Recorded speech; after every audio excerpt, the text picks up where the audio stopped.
One of my greatest leadership regrets occurred in a board meeting just a few years after I became a lead pastor for the first time.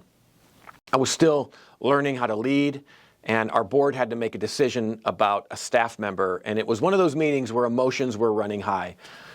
I wanted to remain neutral and unbiased.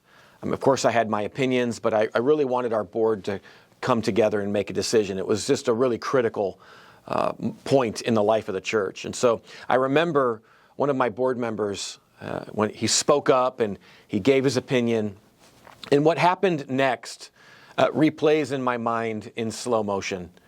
Because as soon as he spoke, I knew that we were going to make a poor decision. I don't know if you've ever been in a meeting like that when someone makes a statement and everything just begins to turn. The whole room that night shifted in response to what he said. And his statement took us in a direction that really was going to be next to impossible to return from. Now, he was a good guy and he meant well, but it just wasn't the right decision. And one of the problems that we had that night was that we were missing one of our board members who was out of town. And if he had been there, I know he would have spoken up. He would have provided the needed counter perspective that would have really dramatically changed and improved the decision that we made that night. The second board member is the kind of person who doesn't hesitate to voice an opposing thought. And he's not problematic and he's not mean-spirited about it, but he knew that his role was to follow well. His role was to help lead as a follower. Now, whenever we talk about leadership, we like to focus on the great leaders, those who inspire their teams, those leaders who pull their organizations up from failure and create success, those leaders who give an inspired speech or can craft visions so compelling that everyone's drawn to it. But what about great followers? What makes them exceptional? What does it look like to follow well? That second board member was an exceptional follower. Now, in this session, what we're going to do is we're going to focus on the importance of following. And we're going to start by looking at the story of someone who is a follower in the scriptures, but someone who is often overlooked. In 1 Samuel chapter 25, we read about David. David is living in the desert of Paran, and he's there because Samuel had died, and there's no one to mediate reconciliation between he and Saul. So while David is in the wilderness, David seeks the aid of a man named Nabal. And David sends a message to him and reminds Nabal of all the different ways that he and his men had protected Nabal's shepherds in the past. And then David asks Nabal to return the favor. He said, "Hey, I've done this for you. Can you provide me with some supplies and some food for my men?" Now, Nabal receives this message and he does not appreciate it. He sees it as a demand for protection money, and he foolishly refuses. So David's men, the messengers, go back and they report Nabal's words to David, and David does not appreciate this. He immediately tells his men, "Strap on your swords." You know, the implication is if that Nabal won't give it, then they're just going to take it. Word of David's reaction reaches Nabal's home. Unfortunately, Nabal's wife, Abigail, she hears about this. She intercepts the message before it can get to her husband. And so she springs into action. She gathers a great deal of food and supplies, and she loads them onto donkeys. We are told that she rides up to David and his men as they approach. The text says that she bowed down to the ground and asked for his mercy, offering the food as a gift. Now consider what's happening here. David is the anointed king. David is a well-proven warrior. By both calling and capability, he is the superior here. You know, Abigail may have a large family. She may have a wealthy husband. She may have a lot of resources, but her status is lower than David's. And what follows is the longest speech by a woman in the Old Testament. Scholar Robert Bergen calls it one of the most remarkable female-initiated encounters between a man and a woman in the Bible. Now, because this is long, I'm not going to read her whole speech. But in it, Bergen identifies three things that she accomplishes in this speech. First, she intercedes on behalf of her husband. Before she even speaks, We are told that she quickly got off her donkey and bowed down before David with her face to the ground. Before she speaks, her actions speak louder. She moves in quickly. She bows in respect, and she takes responsibility for what has occurred. She explains she should have been there to meet the men. She acknowledges that her husband is a fool. And even though it wasn't her fault, she takes the blame. She intercedes on behalf of her husband. Second, she convinces David not to take matters into his own hands. The Torah contains a series of laws about providing payment for services and how you should not withhold wages, which you could argue Nabal was doing because David had protected his men. You can find these laws in Leviticus chapter 19 and in Deuteronomy 24. So David has a right, as according to the law, he has a right to be angry. But those same laws also left it up for the Lord to avenge those situations. So Abigail's words here, they subtly yet firmly nudge David to reconsider his actions in light of the law. And of course, the gift that she brings helps rectify the offense. The third thing she does is she acknowledges David's call to be king. She reminds David that the Lord is watching over him. And she says, you don't need to take matters into your own hands. Now, this story is sandwiched between two other stories where David has the opportunity to take someone's life. In the previous chapter, David spares Saul's life when he was in the cave. And in the next chapter, David will spare Saul's life again when he sneaks into the camp. And so she essentially says here, you haven't had to avenge yourself before, so why start now? David is blown away by this speech, and his response is powerful. He says this in verses 32 and 33. David said to Abigail, "Praise be to the Lord, the God of Israel, who has sent you today to meet me. May you be blessed for your good judgment and for keeping me from bloodshed this day and from avenging myself with my own hands." Consider this. Abigail violated the social and hierarchical expectations that were placed on her. Culturally, she should not have gone out to David without her husband knowing. And she was also taking a chance by approaching David and making her appeal in this way. Abigail represents a follower who leads courageously. She took initiative, she accepted responsibility, she spoke with humility and with clarity. She had no formal authority over David, yet she led him away from sin through wisdom and courage. This is what courageous followership looks like, stepping in when it matters, even when you're not in charge. You know, we've been saying that how we lead matters, but how we follow also matters. You know, just as there are different styles and strengths of leading, there are also different ways that we can follow, and some are better than others. So I want to look at a framework for thinking about how to follow well. In 1992, Robert Kelly wrote the book, The Power of Followership. And in that book, he identifies 5 different kinds of followers, and he maps them onto a graph. The first dimension, the vertical axis, identifies independent and critical thinking. Independent followers think for themselves. They can give constructive criticism. They're their own person. They can be innovative and creative. At the other end of the spectrum are dependent thinkers. They don't think for themselves. They need their hands held all the way. And in between is sort of an average follower. They take directions. They follow orders.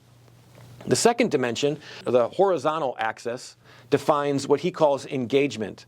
The scale moves from passive to active. Passive followers have to be told what to do, when to do it, and how to do it. And usually they need to be told multiple times. They need constant supervision. Active followers, on the other hand, they take initiative. They're self-starters. They go above and beyond, and they take ownership of their work. Those who are in the middle do their work without supervision, but only after they're told what to do.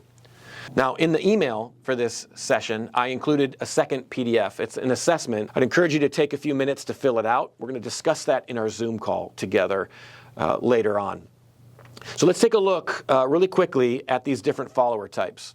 First, let's look at passive followers. Passive followers are, of course, on the passive side of the horizontal axis. They're also the most dependent thinkers. These people require more supervision than the productivity you're going to get out of them. They do the least amount of work.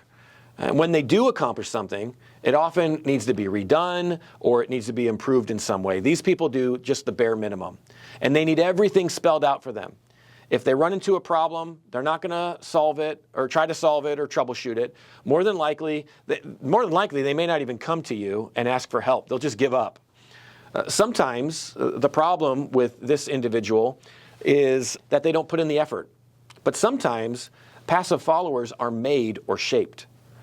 When leaders babysit or micromanage or otherwise treat their followers like sheep, they often get what they ask for, and that's passive followers. The next is the alienated follower. These followers land in the upper left quadrant. They are passive and independent thinkers, and they tend to be a little bit more isolated from leadership. These are not team players. These are people that might come across as a know-it-all, or at least extremely opinionated. And because they're passive and they're not engaged, they can come across as adversarial and sometimes aggressive. They're critical and they're negative. Kelly explains that alienated followers often were previously exemplary followers. So they've shifted from active to passive, and that could be due to broken trust or disappointment. Maybe they don't feel valued or heard. Sometimes it's expectations that haven't been met. That could happen because of their own misunderstanding, but it can also happen when a leader fails to follow through. The third type is the conformist. The conformist falls on the opposite end of the graph. This person is active, but their thinking is dependent and uncritical. Their view of their role is that they orbit around the leader. That's that image that we showed. They're orbiting around the leader. They find comfort in having someone over them. They don't want to call the shots. They just say, just tell me what to do, boss. They do their work. They probably do it well, but they don't think for themselves. They sort of blend into the organization. They know their place. They don't raise any concerns. And, they may get the job done, but they aren't pushing the organization forward. They're just going along with the flow.